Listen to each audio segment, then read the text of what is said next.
Assalamualaikum dan selamat sejahtera kepada pensyarah IKM iaitu Sir Aiman.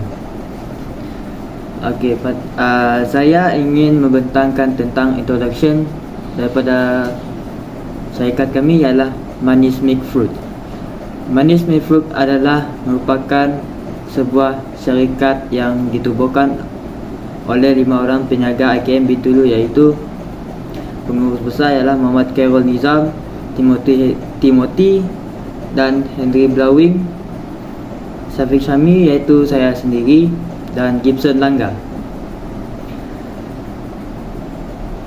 Ini ditubuhkan bertujuan untuk merasakan pengalaman menjadi seorang atau sekumpulan usahawan secara kecil-kecilan. Kami berlima telah berhasil melakukan suatu produk iaitu jeruk buah. Kami menyediakan pelbagai buah-buahan, contohnya mangga, apple dan sebagainya. Seterusnya, tujuan tugasan ini dilakukan adalah untuk mempromosi produk yang akan kami menjual kepada masyarakat dan para pelancong. Antara tujuan kami juga adalah untuk mempelajari dan menceburi dalam bidang keusahawanan. Selain itu, kami juga ingin mencapai sasaran yang telah kami tetapkan pada jadual segmentasi pasaran produk yang telah kami pilih. Itu saja daripada saya. Saya akan menyerahkan kepada pembentangan seterusnya. Terima kasih kepada rakan saya iaitu Syafiq Syami. Saya Henry ingin membentangkan tentang business background. Manis Milk Fruit merupakan sebuah perniagaan perkongsian yang oleh 5 orang rakan kongsi. Penubuhan perniagaan ini adalah asal daripada cetusan idea 5 orang rakan kongsi mengenai industri makanan. Perniagaan ini ditubuhkan pada pertengahan tahun 2021. Syarikat Manis Milk Fruit telah beroperasi di kawasan Bintulu. Itu saja daripada saya untuk bisnes background. Saya akan menyerahkan kepada Timothy untuk present seterusnya. Terima kasih kepada Henry Blowing. Jadi saya akan membentangkan tentang carta organisasi perniagaan kami iaitu Manis Milk Fruit. Gambar yang paling atas ialah Muhammad Khairul Nizam, merupakan pengurus besar, memimpin manifesto dia adalah memimpin syarikat untuk menjalankan tanggungjawab sebagai pengurus besar. Seterusnya dari sebelah kiri saya ialah Muhammad Syafiq Syami, merupakan pengurus pentadbiran. Beliau mengurus aktiviti syarikat berdasarkan organisasi. Dan yang kedua, Timothy Nabi iaitu saya, pengurus pemasaran, memastikan penstabilan pemasaran syarikat berjalan dengan lancar dan teratur. Seterusnya, Henry Blowing, pengurus operasi, memantau dan memeriksa aktiviti operasi yang sedang dijalankan. Dan akhir sekali, iaitu Gibson Langgar, pengurusan kewangan, mengira keuntungan dan mengurus kewangan dalam syarikat ini. Itu saja daripada saya. Seterusnya saya akan menyerahkan kepada pembentang seterusnya. Assalamualaikum dan salam sejahtera kepada pensyarah IKM Bintulu iaitu Encik Aiman Hazim, tenaga pengajar dalam subjek e-Technopreneur. Terima kasih kepada rakan saya telah memberi peluang untuk membuat pembentangan pada tugasan ini. Saya akan membentangkan organisation plan, organisation chart dan responsibility. Muhammad Khairul Nizam, itu saya sendiri sebagai pengurus besar dalam syarikat, memimpin syarikat untuk menjalankan tanggungjawab sebagai pengurus besar dalam keseluruhan pengurusan syarikat kami. Muhammad Syafiq Syami, pengurus pentadbiran, mengurus aktiviti syarikat berdasarkan organisasi yang telah ditetapkan, iaitu Timothy Abi juga pengurus pemasaran, memastikan kestabilan pemasaran syarikat berjalan dengan lancar dan lebih teratur dalam mempromosikan ke arah pemasaran kami. Seterusnya, Henry Blawing, pengurus operasi, memantau dan memeriksa aktiviti operasi yang telah dijalankan, yang sedang dijalankan, bagi memastikan kesemua operasi syarikat kami dalam keadaan yang terkawal. Contohnya, kesemua proses ataupun operasi iaitu dikawal oleh Encik Henry Blawing sebagai pengurus operasi. Gibson Langga sebagai pengurus kewangan, mengira keuntungan dan menguruskan kewangan dalam syarikat ini untuk pengurusan kewangan, terutamanya pengurusan bajet dan jumlah jualan kami ataupun jumlah jualan dan pembelanjaan luar jangka ataupun dalam jangka syarikat. Seterusnya, saya akan membentangkan tentang marketing plan for PS. Untuk hard sale, syarikat kami telah menyewa satu tapak bina, iaitu satu shop lot untuk perniagaan kami. Dan dalam hard sale, kami menyediakan dine in dan take away. Harga rojak kami RM7. Kami telah menetapkan harga ini kerana mendapat sumber harga bahan mentah yang berpatutan.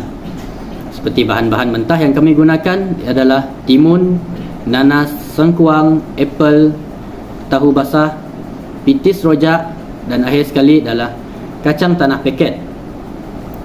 Kami telah meletakkan harga yang berpatutan setelah membuat pengiraan COGS yang telah diajar oleh Encik Aiman dan telah menemukan harga yang relevan pada produk kami, dan kami telah membuat pembandingan harga pasaran rojak di mana RM7 yang sangat sesuai untuk produk kami. Harga pasaran rojak RM7 berdasarkan kualiti dan kuantiti yang telah kami tetapkan pada rojak kami. Untuk soft sale, kami telah menubuhkan satu media platform iaitu Facebook di media sosial. Adalah satu daripada strategi kami untuk mempromosikan produk kami di media sosial. Kedua, Instagram. Kami juga memilih Instagram sebagai inisiatif untuk mempromosikan produk kami mengikut peredaran zaman dan perubahan masa. Pada era ini, masyarakat lebih memilih untuk membuat urusan jual beli atas talian untuk penjimatan masa dan memudahkan urusan jual beli di dalam talian. WhatsApp, kami telah memuat naik aplikasi WhatsApp Business untuk memudahkan pelanggan bertanya untuk produk kami dan memesan produk kami di dalam talian ataupun atas talian.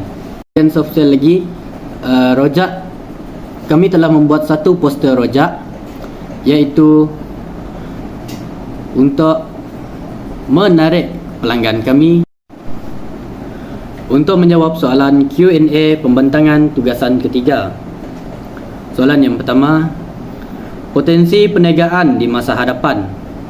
Potensi perniagaan di masa hadapan ialah sangat luas kerana kami telah pun mempelajari bagaimana membuat pengurusan dalam syarikat dan menyusun atau langkah gerak-geri syarikat ke arah yang lebih maju dan untuk mencapai target-target yang telah ditetapkan pada setiap jualan.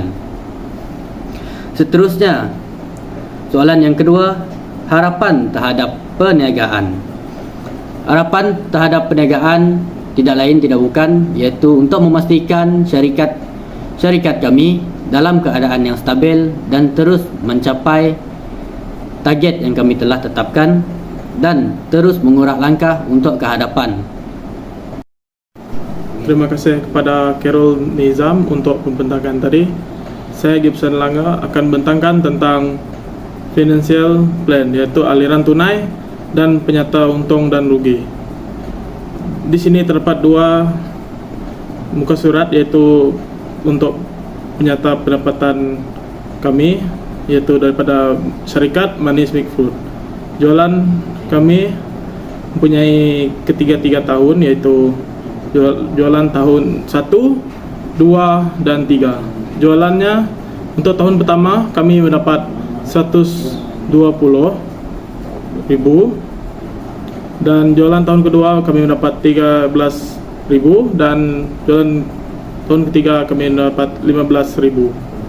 Untuk kos pengeluarannya ialah 77.115.000, dan jualan tahun kedua ialah 47.245 ringgit, dan jualan tahun ketiga adalah 49.245. Untuk kasar kami mempunyai